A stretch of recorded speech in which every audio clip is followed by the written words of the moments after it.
Did you know that healthcare today is going through its biggest transformation since the discovery of antibiotics? From AI to retail medicine to breakthrough therapies, the way we deliver care is being completely rewritten. Marshall, why does American healthcare feel so broken? I think it all starts with the health of the people who live in the United States is leading us to more chronic disease, and I think that's true worldwide. So we don't have enough primary care, we don't have enough preventive care. The cost is far too high. How do you see technology solving this problem of higher cost and higher patient burden? The amount spent per person in the United States is the highest in the world. A lot of that is around AI and machine learning and how it may help us do everything from helping people manage their own healthcare to reducing costs, helping us be more efficient, making it easier on healthcare providers. Amazon, Google, and retail players are stepping into healthcare. Do you see them as partners who will expand access or disruptors who can actually, fragment care further? Recently, there was a commercial from Amazon that I actually saw on a plane that advertised you can have your appointment with Amazon. By the time you land, we'll have your medicine ready for you at home.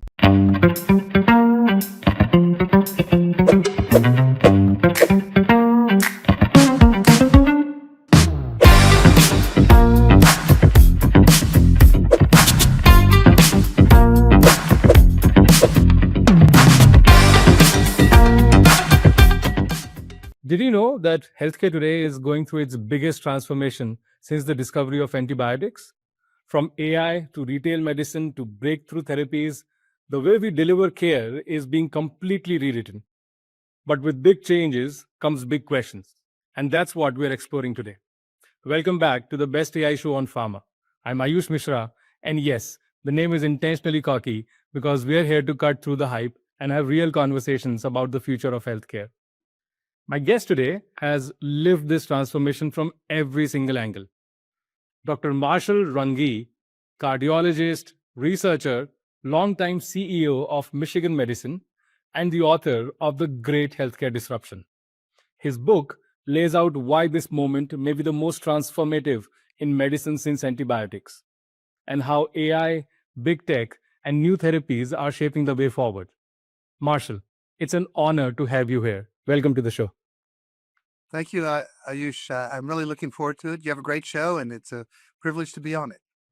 Are you excited or are you just worried that what you gotten yourself into? I'm excited about the show. Awesome. So let's start simple, right? So if you were at a dinner party and someone asked you, Marshall, why does American healthcare feel so broken? So what's your no jargon 30-second answer to that? All right. Hard to fit it into 30 seconds, but here I go.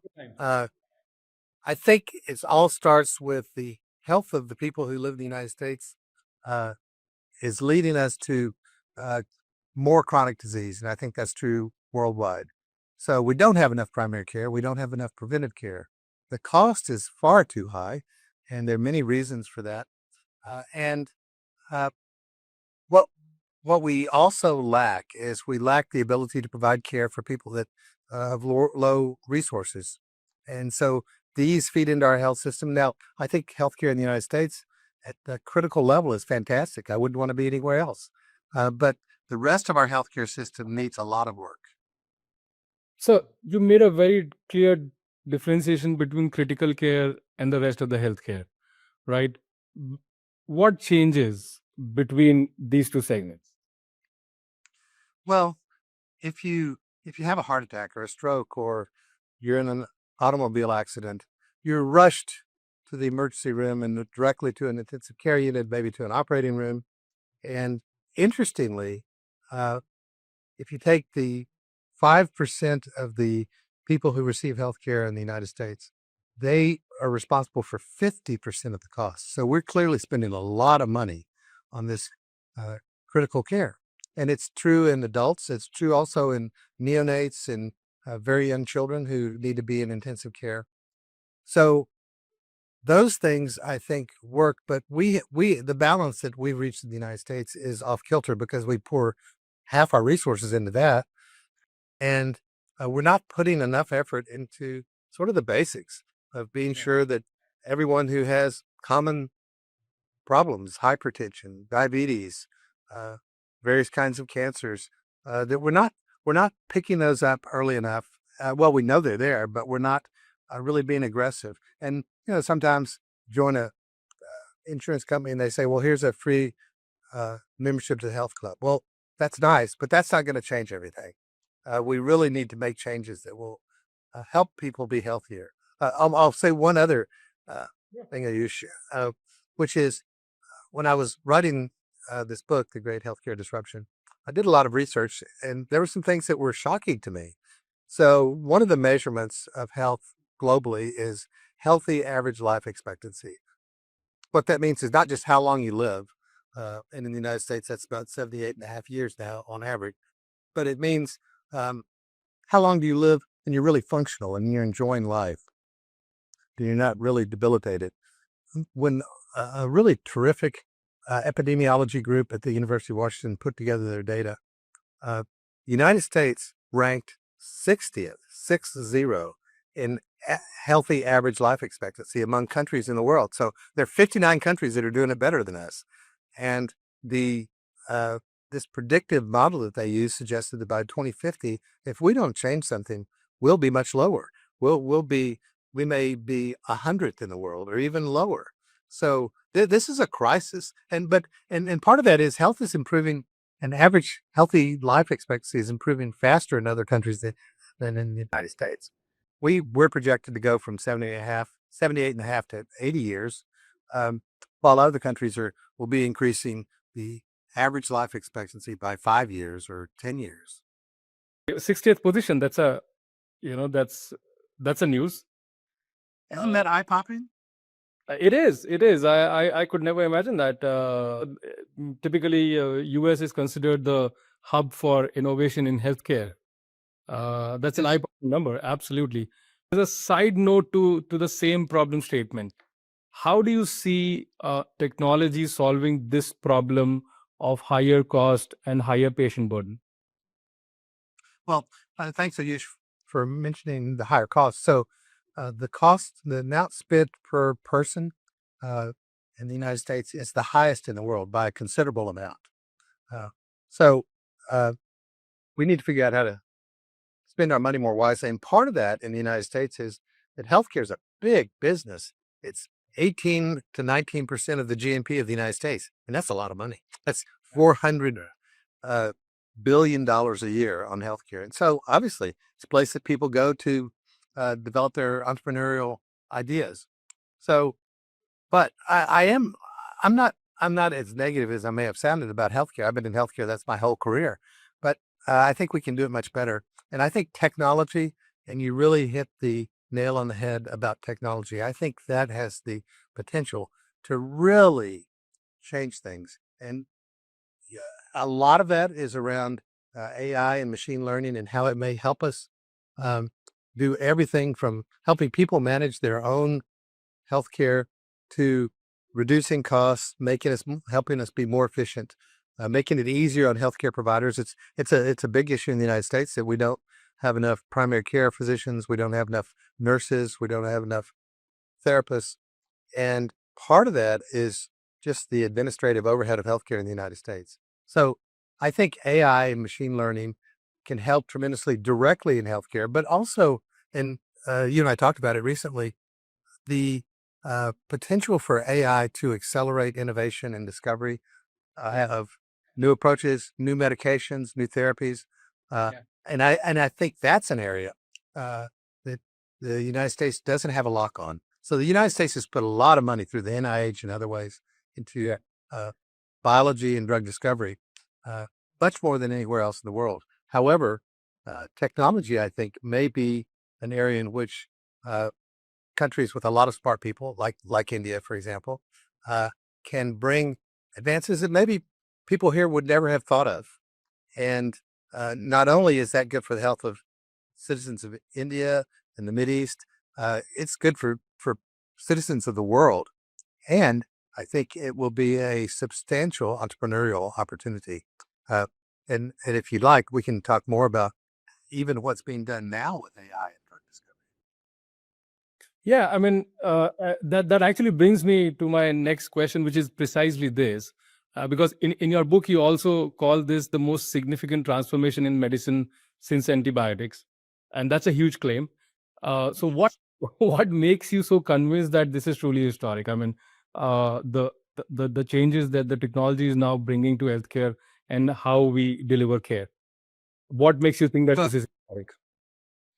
I think in every area of healthcare, things have progressed rapidly, and people will show all kinds of graphics about how long it took from uh, the discovery of the first antibiotic to routine use of antibiotics or other kinds of technology, how knowledge has grown, the total amount of knowledge uh, doubled.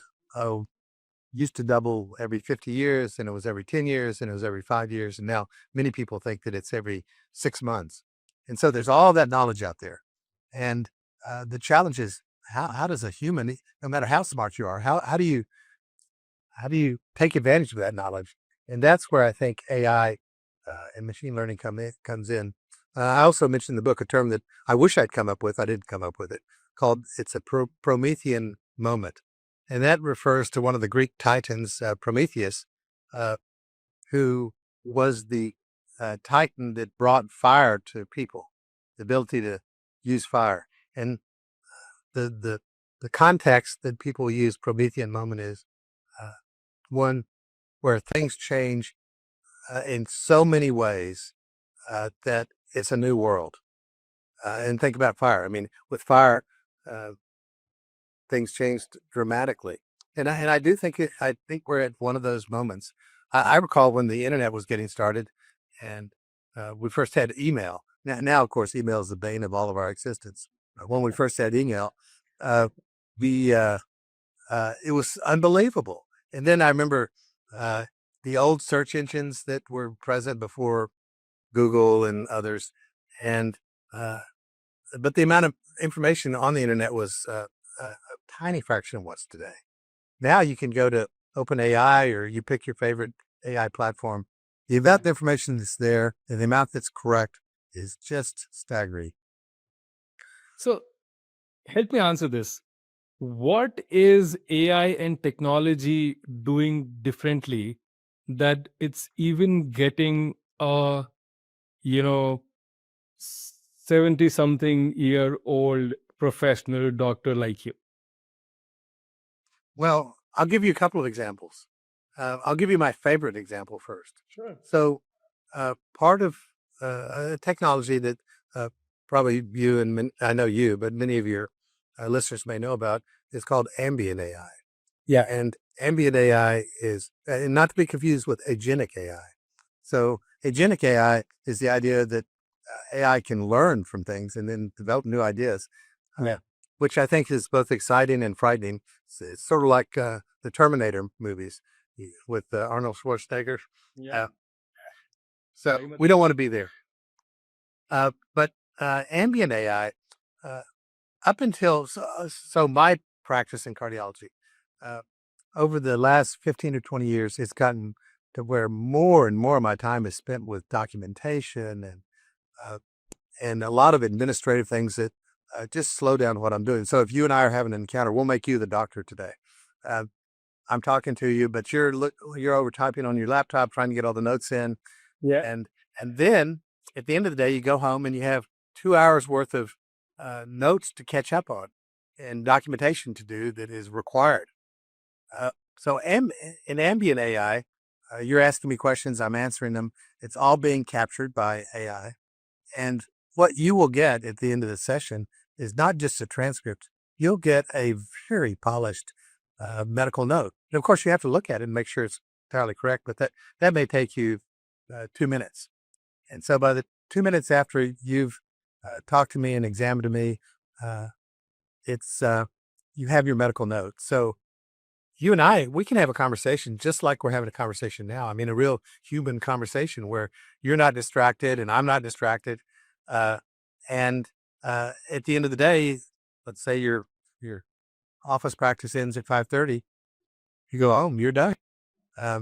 Rather than you're staying there or going home and spending another 2 hours finishing up all your medical records and documentation. So that's an example. But when we implemented that in Michigan Medicine in our hospital, uh, I would say by far that has been gotten the most positive feedback of anything I've done over the last 10 years, 13 years.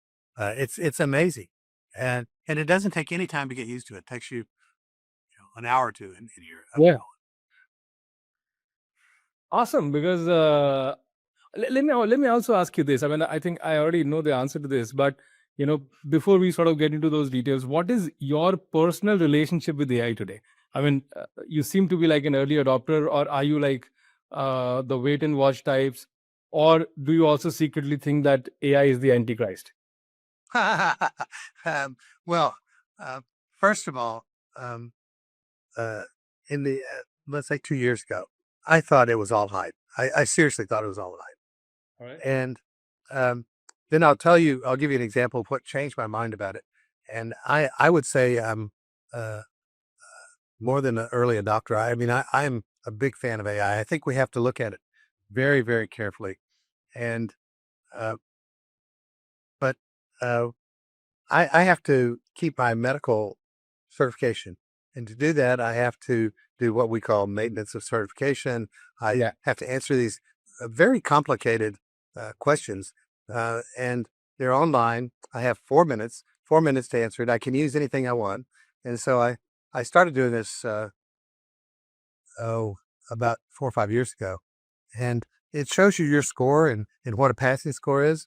And so I thought, well, I'm a smart guy and I'm seeing patients, and maybe I don't read the literature as much as I should. So after about a year, I got my score, and here's passing, and here was me. I was not passing. So I thought, well, what can I do? And so I started using online references. You can't have a friend there. You can't be talking to somebody. I started using online references, and I just couldn't get the information within 4 minutes. So I improved a little bit. And then I thought one day, well, what the heck? I'm just going to see how uh, OpenAI, how ChatGPT does it. Yeah, I'll tell you what. I mean, many of the questions I do know the answer to, but many I don't know the answer to. And now, over the past year and a half, my score has been below passing to now my overall score is well above passing. So when I started realizing that in less than 4 minutes, AI, and I would say you can't, if you don't know anything about cardiology, you could still, you type in the key points, but you'd have to judge it. But um, because sometimes AI isn't right, but the power of that, unbelievable. Um, and that made me a believer. Yeah, I mean, I remember, someone at some university made AI go through the medical entrance test examination, and then AI AI passed 100 out of 100. So yeah, I saw that and I thought, well, that was rigged, but it wasn't. it wasn't. Yeah, and coming from you, then that's a good validation. So, in your book, The Great Healthcare Disruption, you talk about AI in diagnostics, in predictive analytics, in patient care. Uh, from where you sit right now, which of these use cases are actually delivering value, and which of these are still stuck in the hype mode? Well, the one that's delivering value immediately is in diagnostics, and Oh, okay. I don't really trust AI to um, rank the priority of different diagnoses. So if I'm Yeah. speaking to somebody, it's hard for it to judge because it's not seeing the patient. It can't examine the patient. Hard for it to judge what's what's most likely the problem because there's some subtleties in that. However, what it is very good at, very, very good at, is making sure there's not something I didn't think about. So, it'll give me, if I'm talking to a patient uh, whose heart's uh, failing, who has heart failure, I would think of, well, did they have a heart attack? If they had an infection of the heart, if they had this or that. And uh, I'm not patting myself on the back. I know the disease I'm going to tell you about, but many people would not. And but AI would say, well, has your patient been to South America recently? And if you're not a cardiologist, you think, what the heck? What's in South America? What's in South America is a parasite that causes a disease called Chagas disease, and part of that is causing a cardiomyopathy. So, uh, most people wouldn't think I should ask, is the person I'm talking to been to South America? But if they have, they could have this unusual kind of cardiomyopathy that we don't see in the United States. You don't see in most countries. It's because of this uh, infection that they can get when they're in South America. I give that as just one of thousands of examples that it might say, well, don't forget to ask about this. So we're using it in diagnostics, not to diagnose, but to be an encyclopedic resource that you can get information from. Predictive analytics, I actually think is following close on the heels of diagnostics. Now, diagnostics, we don't have it built into our electronic medical record yet. There are some electronic medical records that are coming around that have, the one is from Oracle, which has built diagnostics in at a AI in as they develop their new medical record.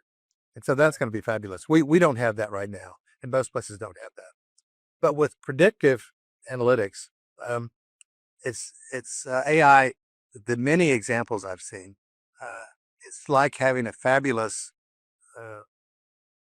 biostatistician right next to you, and so it could. So I'm very confident in the next, I don't know, probably not so long, year and a half, that electronic medical records will have built into them predictive analytics, and we use that for a couple of different reasons. One is we use it to help us develop therapies. The other is in the United States, you're judged on, and part of the forms we have to fill out is, did you do everything you could for treating risk?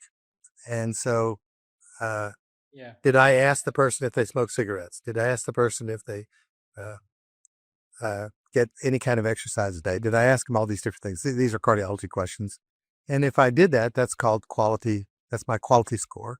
And that has gotten the attention of health systems and doctors and nurses, because most payers pay based on whether you ask these quality questions. And so if you didn't ask those quality questions, you may not get paid fully. And so this allows, this is going to allow people to be sure that they do that. And you might say, well, it's about being paid. That's the carrot. But the reality is you should be asking those questions. Correct. I agree about predictive analytics, and since we're on this topic, so in my work, when we work with pharma companies at Enervia, we built a model that actually predicts the chances of success for a clinical trial to get an FDA approval. So whether it is in phase 1, phase 2, Really? yeah. And How does that work? I'm interested in hearing how that works. I haven't heard about that before. That's fabulous. yeah, we built that model, and it gives three kinds of prediction. Prediction number one: what is the likelihood of this trial getting an FDA approval? Prediction number two: if it gets an FDA approval, what is the likelihood of this getting success in the market? And prediction number three: what is the estimated launch price? So we built this model, and for prediction on the FDA, we actually achieved an AUC of, I think, 9.1. I mean, so it's about 91% accurate. So when we tested it on historical data of 50 years of clinical trials, we received 91% plus accuracy. So and our clients, pharma companies, are now using it as a tool for strategizing on ROIs, on where to put their money on, where to not put their money on, where to kill it. And more importantly, I mean, we thought clients would use it to manage their own ROIs. They're using it to track their competitors. Next, you're going to tell me that the investors are using it. My God, you said it, and we are right now talking to someone, I mean, who's a private equity company who invest into this, and they want a platform that only does this for them. That is very impressive. And I'll give you why I think it's so impressive. So I have a friend, his name's William Kalin. We were interns and residents together. Wonderful guy who also happened to win the Nobel Prize in 2018 for some of his work on oxygen sensing. It's a complicated biological issue. But he, uh, even before then, but particularly after then, these private equity groups would call him and want him to be on their board, want him to be somebody who's looking at the likelihood of success of new drugs, new innovations. And so he does that. I mean, he is a terrifically smart guy. Uh, but it sounds like your model probably outdoes what any human could do. Yeah, awesome. Congratulations on his Nobel Peace Prize. You also write about Amazon, Google, and retail players stepping into healthcare. Let's take again a side segue here. Do you see them as partners who will expand access, or disruptors who can actually fragment care further? So, do you think they're going to do more harm, or they're going to set things up? I think right now they are delivering a service. Uh, Yeah.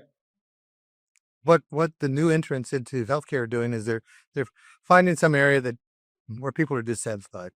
Sure. And in the United States, for sure, and I think it's true in most countries, people are dissatisfied because it's hard to get an appointment, or there's a delay in getting medications or Yeah. whatever. Um, and so these large companies and some small companies have stepped into this space and basically offer 24/7 access. So if I'm not feeling well, and the choices here are to wait until I can get an appointment or to go to the emergency room. Our emergency rooms are hopelessly overcrowded. Yeah. So, um, but I can get online with Amazon has a clinic, and so does Google.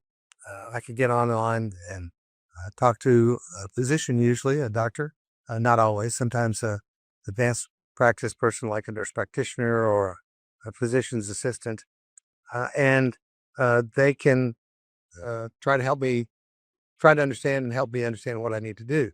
And I recently there was a commercial from uh, Amazon that I actually saw on a plane that advertised you can have your appointment with Amazon. By the time you land, we'll have your medicine ready for you at home. And so that's a pretty cool leveraging of technology.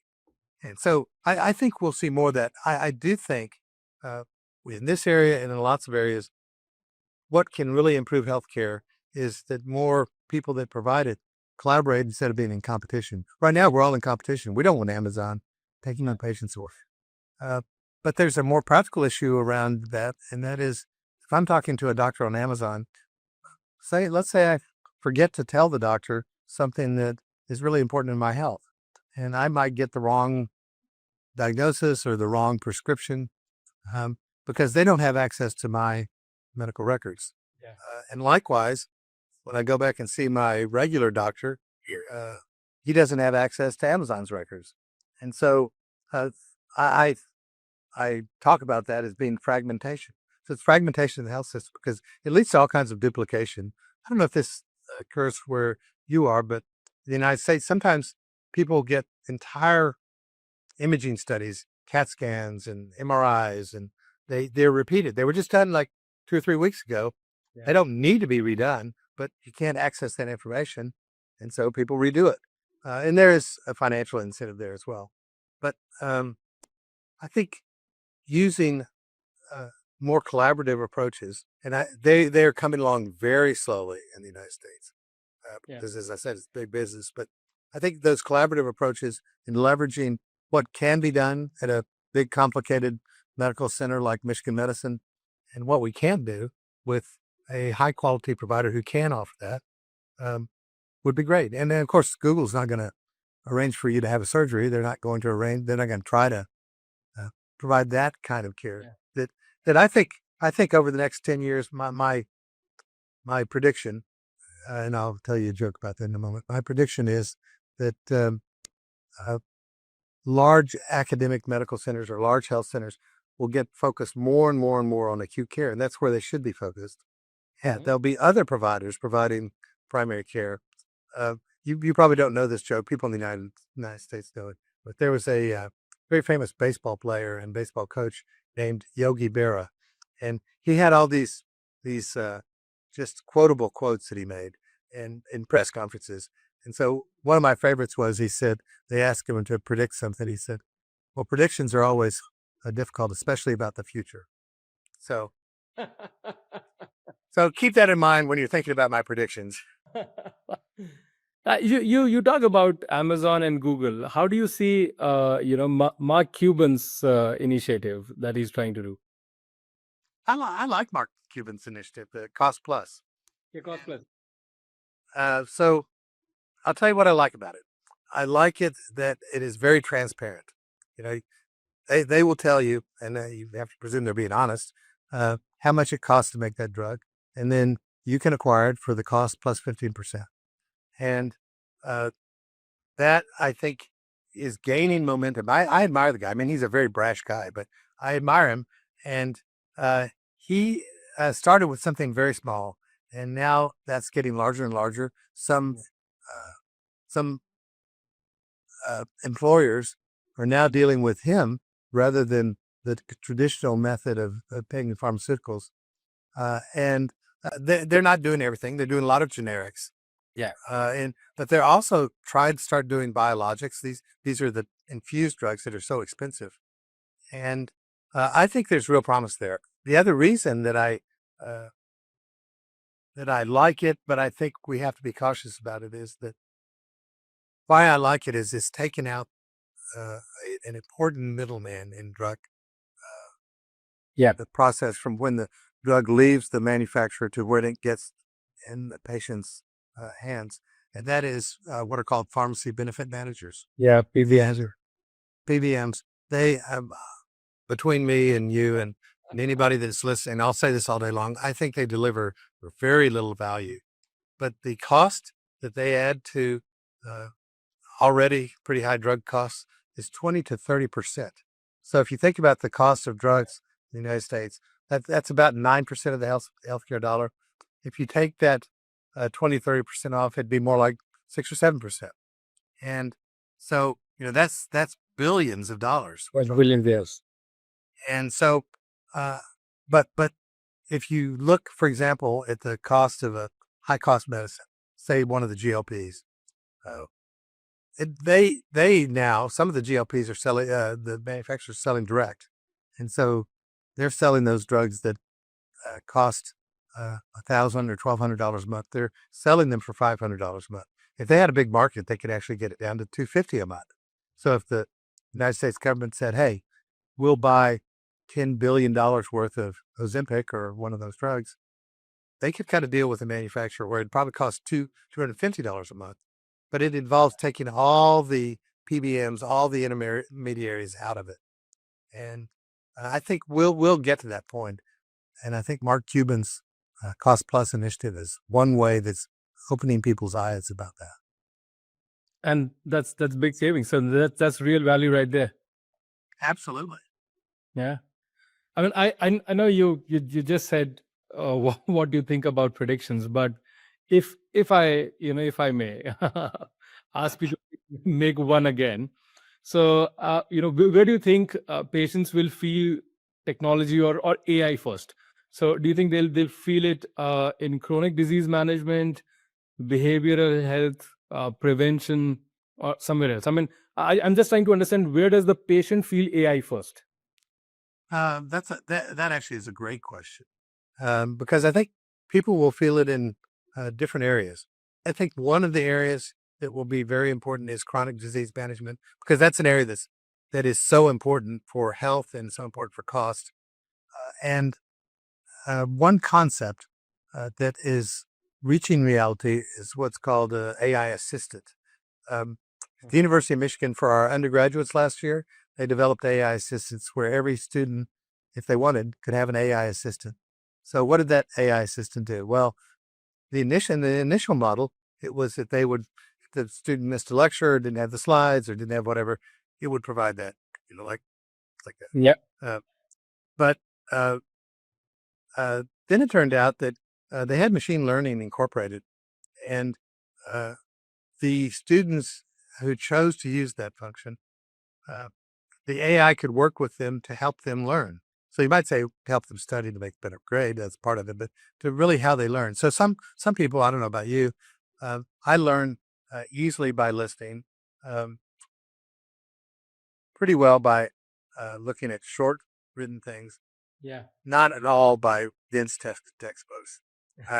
And but AI and where I learn the best is with test questions, and that have explanations. So it asks you a difficult question, and then it tells you why you were right or wrong. And so AI worked. Each student had their own AI, which worked with them. And over the course of far less than a year, figured out, well, gee, this person learns best by listening, or best by whatever. I'm saying, by the way, that's a professor and a teacher talking. Yes, yes. And at first our professors wanted to ban AI because they thought the students were all going to cheat. And now they understand how it can help them learn faster. So now take that to someone who has a chronic disease. And so you have, I think it is very feasible that anyone who wants it can have an AI assistant. Now, maybe not today, but I'll bet within a year. And so let's say I am having trouble with my blood pressure. And it turns out that part of that is medication, part of that's the timing of taking it, part of it's I'm loading up on salt every day, many components, or I'm not exercising. And so my AI assistant, something knowledgeable I can check in with every day. Yeah. And they'll learn, well, for example, your watch, if you have a smartwatch, you can set it so it dings, 1 to an infinite number of times a day. I hate that. But if your AI assistant can say, gee, it's 8 o'clock, I need to tell Marshall that it's to get up off his chair and go walk for 5 minutes. That kind of thing could really help. Yeah. Yeah. Proactive insights. Proactive. And if it's, as my wife always reminds me, first of all, whenever anyone talks about aging and healthy aging, they talk about fitness and exercise being not an option. You must do that. So Yeah. she helps me, but I never say this, but she'll say, I know, you think I'm nagging you. And I'll say, yes. But with an AI assistant, it's not a person, it's, Yeah. I don't know if you've ever done this with your phone, but sometimes Siri, I have an Apple phone, just doesn't give me a right answer. And I say, Siri, that is stupid. And the Siri says, now that's not very nice. And I do that with you all the time. so you can say that stuff and you're not hurting anybody's feelings. I hope your wife's not watching this show. Oh no, she'd slap me around, and anything online that I show up in, she sometimes watches. So she'll say, wait a minute. Did you just said that? I'll say, no, they did some kind of funny editing of that. All right. Fair enough. Yeah, there was this. I think it's few days back. There's this news all across India. There's this guy, 42 years old in Mumbai, who would get fainted. Who would faint every 6 months for the past few years, and he went to see neurologist. He went to see every top shot doctor that he could, and no one was able to identify the problem. And then he would wear a smartwatch. One day his son took out all the data from the smartwatch, and then that data recommended that this guy had the ECG from that data recommended this guy had some cardiovascular problems, which was reducing the oxygen flow to the brain, and hence he was getting those episodes. And he could then get a surgery out of it, which was so. In a way, the news was that the smartwatch actually saved the life of this guy who would have never realized what the problem was. Yep. There are many examples of that. and then particularly around heart rhythm, because you can get your heart rhythm from a smartwatch. Yeah. And I think that's a great example of how technology can be helpful for and depending on your personality, one's personality, some people have multiple wearables. I've got a friend who is not diabetic, but he has that wearable uh, glucose monitor. Uh, and I asked him why he does that. He said, well, it helps him because even though he's not diabetic, he can see if and he looks at those recordings, not every day, but he can see, well, yeah, I went and had, a triple serving of ice cream and, there went my glucose. And it's a not so subtle way of changing human behavior. So you'd ask about, or you mentioned about behavioral health and Yeah. mental health issues. That's another area where uh, many people, and I'm included, I'm not an expert in that area, think that AI can be very helpful. Wow. So, there's one more thing that you write in a book which kind of caught my attention is, so you yourself is a long time leader of Michigan medicine, and you argue that the academic medical centers needs to evolve to stay relevant in a tech driven world for medicine. What do they need to change, fast, if they have to thrive in this sort of new era? Um, well, I think uh, two or three things. One is I think that we need to um, accept technology and understand that we can benefit from technology and it's not going to take our jobs. I saw a funny clip yesterday that this person was, who's a computer person, said to his friend, you know that AI is going to take our jobs. The guy said, yeah. He said, and then it's going to come kill us in our sleep.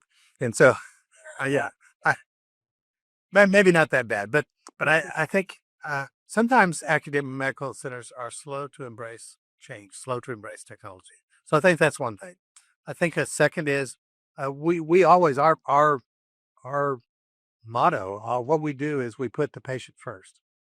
But we can say that, but if we're not getting patients appointments in a timely manner, if we're not addressing their questions in a timely manner, that's not really putting them first. So we're going to have to change how we perform our job. Um, the last area I'll mention is that we're in the job of training doctors, nurses, uh, therapists, uh, and we need to train more, and we need to uh, figure out how do we train people and keep them engaged. And one thing that happens in primary care here in almost every academic medical center is the medical student goes and works with a primary care doctor who is exhausted, burned out, half the time complaining about, I hate this, they're making me do this, this, and this. And so the student thinks, why would I go into that field? So we need to figure out how to improve the life for our providers, all of our providers, uh, uh, and then help students figure out how they can go into and succeed and be rewarded both financially, but really a personal reward in being in some of these fields of medicine that are in dire need of more practitioners. So, and there's a long list of things. It's easy to run those off. Implementing is more difficult. Uh, and the last thing I'll say is that medical schools, like American universities, uh, have their faculty, their staff is just grown and grown and grown over the years. And honestly, it's we're all a little bit bloated. So uh, I'm not saying that we need to go uh, lay off a bunch of people. I think we need to figure out how we better deploy the people that we have to address these issues that I was just talking about. Yeah. I've kind of made a mental note that I would ask you as a separate on this question. And we discussed that yesterday as well. So, and I'd love to know your perspective on something that is very recent, which is the Eli Lilly, just launched the TuneLab AI platform. Which is a new platform that they position as a next generation AI research and insights engine. When you see moves like this, from pharma giants, vis-a-vis the academic centers, what does it signal to you? Where do you think the industry is now headed? I'm glad you brought that up because I hadn't actually seen that Yeah, until you brought it up. it's very recent. Yeah. It's just happened in the last week or so, I think. Yeah. They made that announcement. And before I say what I'm going to say, uh, I have to disclose that I do have a conflict of interest in a positive way. I was on the Eli Lilly board for Yes. years. Uh, but I think that is a fabulous step forward. And I think other big pharmas will follow that because what they're saying is rather than keeping all of our resources to ourselves, we want people to be able to use those and to use those to advance drug discovery or drug evaluation.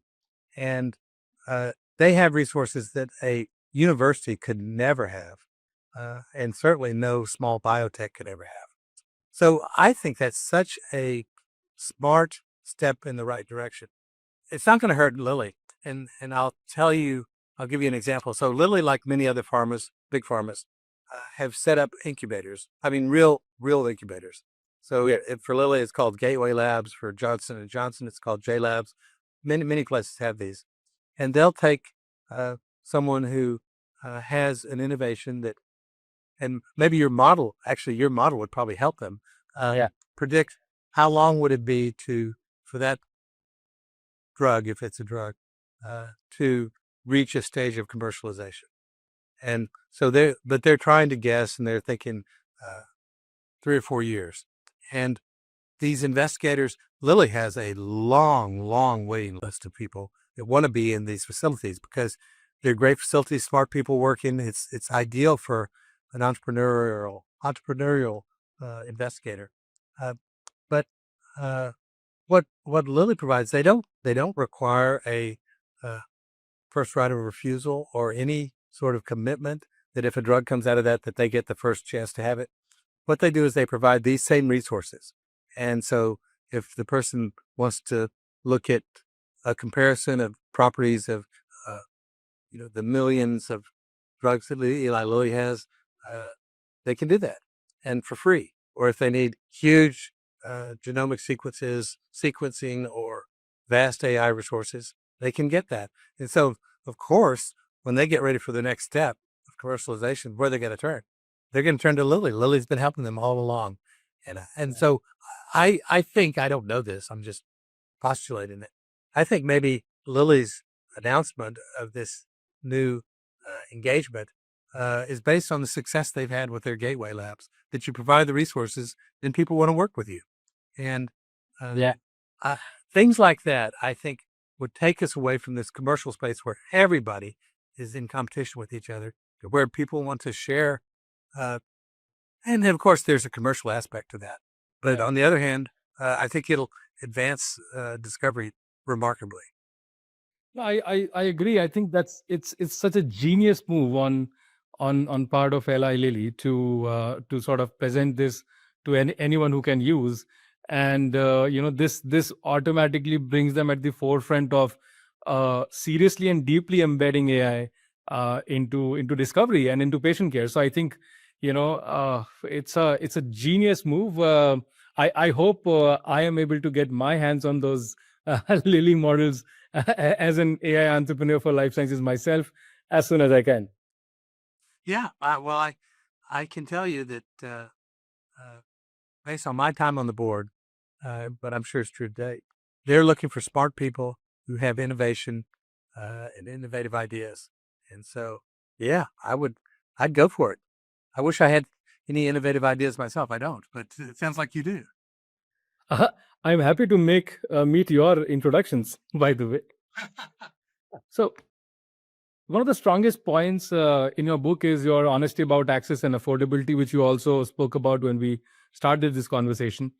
Uh, Let me ask you this to get a much more detailed perspective. Do you think AI will help level the playing field, or does it actually risk making the gap even wider for those who can afford cutting edge care versus those who can't? Um, well, I think in terms of access, uh, AI, it should be possible to make AI affordable to people without resources Mhm. very inexpensively. Because once you are, let's take our health system here. Once we've acquired the technology, we have it. And it's not like it's a severely limited technology. I mean, you have the ability to use that broadly. It'll involve contracting. So we contract with OpenAI or whoever you contract with to say that the way we pay for it is not per click. So a lot of technology, as you know, is kind of per click. And so that would be very disadvantageous to us about, depending on how you count it, 15-20% of our patients are low resource. Some of those have no resources, some have limited resources. So we'd want to have a contract that allows us to provide care in that setting using AI without being charged for it by the AI vendor. But I think that can help enormously. I also think, and you and I have talked a little bit about this, a real deficiency in the United States is having some baseline level of healthcare. Most countries do have that. We don't have that. It's a big political issue in the United States. Neither side likes it, the idea of having some sort of care. But at the end of the day, the government healthcare programs that we have, they're very good. I've worked in two different areas that are government run health systems, and their administrative costs compared to commercial insurance are far, far less. They run a pretty good ship. So I think what has scared people off is thinking that people will seek very expensive health care. They want to get, so on one side of the political spectrum, it's that we can't have two levels of health care. We already have 2 or 3 levels in the United States. Yeah. So you want everyone to get the blue plate special. That's an American term, but the very best. So we got to live. No, you can, it's better to have a little bit of health care than it is to have no health care. On the other side of the spectrum, to say, well, it's so expensive for the government to provide this. But my analogy to that is it's very expensive for the government to build highways. It's just expensive, but that's part of what they do. It's very expensive for their government to be sure that we have clean water. It's very expensive for the government to be sure that we have firefighters and the police and, all these functions. So there, why would we say that healthcare is so different, that the government, that health is not as important as all those other things? I mean, it is absolutely as important. And if you, and the difference between the government and the in commercial insurance, I'll just give you an example, which is one of my favorites these days, which is the GLP-1 drugs, which are highly effective in diabetes control. That's what they were developed for. Also in weight loss. And turns out they have all kinds of other potential beneficial effects, but they're very expensive. Member of a insurance company policy, I'm the CEO. I'm going to say, well, no, I don't want to pay $1,000 a month for you to get that medication, because you may just change companies next year. And so the benefit that I would see from your health getting better over 3 to 5 years, I won't see it. Yeah. And that's kind of the same issue with roads and resources like that. But for healthcare, the only entity that really cares if we get healthier or not, I mean, over the long term, is the government. So I think it's political theater to say we shouldn't have some level of basic health care. So I can be absolutely positive that both political parties will be very unhappy with that statement from me, because it's going to irritate everybody. But I think it's important. I'm not the first person to say that by a long shot. No, I mean, that's quite a strong argument, by the way. So after all, population is the best resource any nation have. So I mean, better than highways at least. So no, you make a very compelling argument. Let me play on that point. Let me play a bit futurist for you. So, imagine you have a magic AI button, you press it, and one part of the healthcare system becomes 10 times better overnight. What are you fixing first? I'll tell you, here, I would first fix access and preventive health care. Those two come together. Right. No question, I would fix that. Because if we, let's say we make a 10% improvement, improvement in preventive health care, that saves billions of dollars over the lifetime. But it doesn't save that money tomorrow. It doesn't. Just because I go to the gym this morning and then don't go again for 6 months, that doesn't save any money. But if we could figure out how to do that using AI, and I think AI is a uniquely powerful tool. I think that would, if we did that, rather than being 120 20th in the world and best healthy average life expectancy countries, we would go way up. We'd be much better. Of course, my hope is, I mean, in general, is that every country will do that. I think it's possible. Yes. And then the world becomes a healthier place. And what's the flip side of it? So, what is the nightmare scenario where you think at least this should not be run by AI ever? Um, I think I'm going to mention two. So one is that I don't think it may change, but don't think right now we're ready to have AI replace humans in healthcare. I think they can augment and they can make humans much more efficient and effective. But um, AI AI can't have a conversation like you and I are having. It's just not human. And the trouble is, it can appear to be human. And there now are many cases in the United States. I don't know if these are documented worldwide, where somebody who is socially isolated has Yeah. their only friend is AI, and somehow or another the conversation goes sideways, and they get convinced that AI thinks they should commit suicide. So we've had quite a number of suicides in the United States from where they go back and look at it. Yeah, the AI said, "Well, maybe that's the best choice for you." And Oh, is that?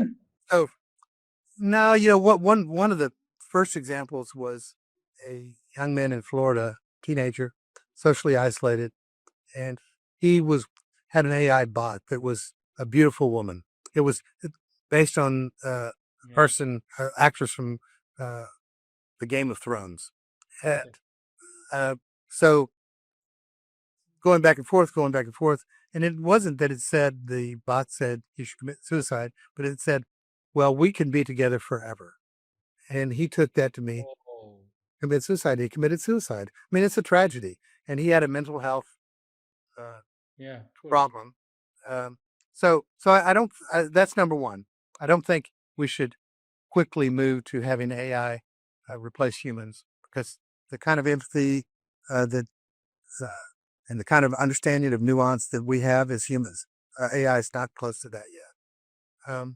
The other is I will be so unhappy and disappointed if 10 years from now it turns out that the smartest people in the world are now using AI to uh, to just purely to make more money in healthcare, because healthcare has become an area where you can make money. And Yeah. I'm not against people making money. I'm not against big pharma making money. I'm not against hospitals and health systems and doctors and nurses. What I'm against is doing that at the uh, But that can't be the purpose. it can't be the purpose. It can't be at the cost of not providing far better health care. So Mm. I think both of those are issues we need to keep an eye on. Awesome. So that brings us to my last segment. My last question is, so if every healthcare CEO and policymaker was listening to you right now, what's that one insight from the great healthcare disruption book you'd want them to take away? Um, it's that we can make healthcare much better, but we're not going to make it much better if we just try to figure out how we're going to outcompete our competition. We need to be thinking longer term and really thinking about how can we improve health, not just how can we make sure that we keep our job by having a profitable health system. Well, I for all these years reported to a board, and if I were to go and say, well, look, I tell you what, we're going to go deeply in debt, but I think it's the right thing for America, uh, Yeah. I would have not had a job. And uh, so we've got to reach that understanding, in my opinion. And how do you see AI helping to that mission? I think we, and I think this is happening already, but I think we need to embrace AI as a way that we can provide better and faster and less expensive healthcare. Brilliant. That's exactly why we're having these conversations, because the leaders who embraces, like you said, this shift early will shape the next decade of medicines and how care is being delivered. And I strongly believe that the rest who do not embrace it sooner, they'll be just scrambling to catch up. uh, Marshall, thank you so much for being such a thoughtful guest, bringing both deep insights and honesty to this discussion. And honestly, when I was conceptualizing the show, where I thought, I'm going to be talking about AI and healthcare, I never thought that a professor would have such profound insights on how AI is going to change healthcare. So you changed my perspective today as well, and thank you so much for doing that. And to everyone watching, if you enjoyed this, hit subscribe or share it with someone who still thinks AI is just for chatbots. This was the best AI show on pharma. I'm Ayush Mishra, and I'll see you in the next episode. Thank you.